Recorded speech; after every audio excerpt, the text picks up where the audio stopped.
Jonathan Taylor over 180 rushing yards against the Texans. I had Bijan Robinson ranked as, not Bijan, I had Jonathan Taylor ranked at 17, you at 14. I think I am a little bit low on Jonathan Taylor. I think he does deserve to be moved up a little bit more, probably, yeah, to 15 or so.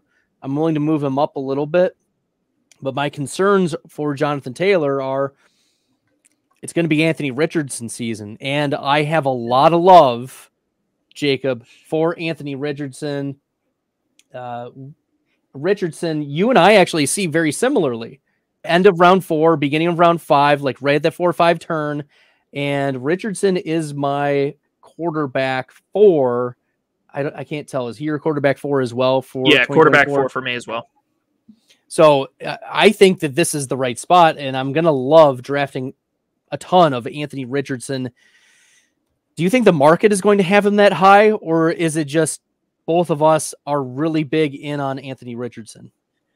I think the market's going to come close to that price. I don't know if they'll go completely bananas. We've seen how Justin Fields was drafted last year. We've seen how Trey Lance has been drafted in the past with small samples of good play.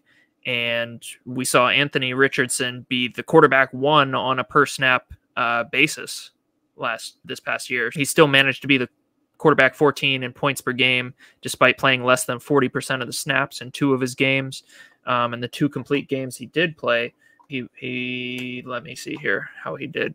But we expect Steichen to continue to push the pace. And I think Jonathan Taylor, there is some concern there that Richardson is going to take away from him at the goal line. But yeah, we saw 21.9, 17.7, and 29.6 points in, I think, the 17-point game Richardson left early. Yeah, the 6 for 10 for 60. He's got that elite upside.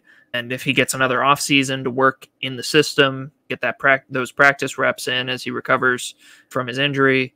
If you see people saying this offseason that Anthony Richardson is injury prone or that because he runs, he's going to get hurt more, obviously every time you have the ball in your hands, there's a chance for injury.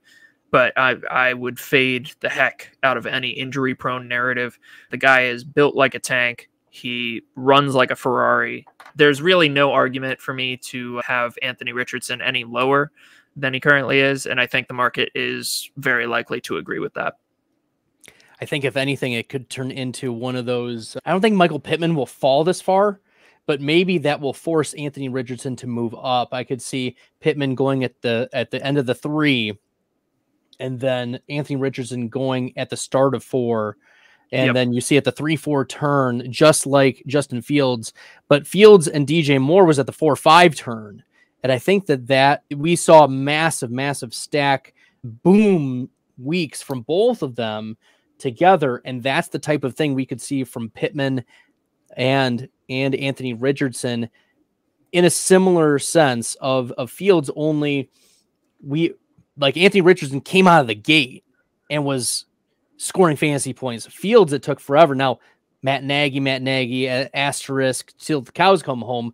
But I think that Anthony Richardson and Michael Pittman at the 3-4 turn is what we're going to end up seeing sometime this summer, barring any unforeseen injuries to either of those players.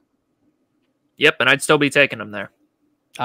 Yeah, I want my Anthony Richardson shares for sure. All right, we'll keep chipping away at round 2.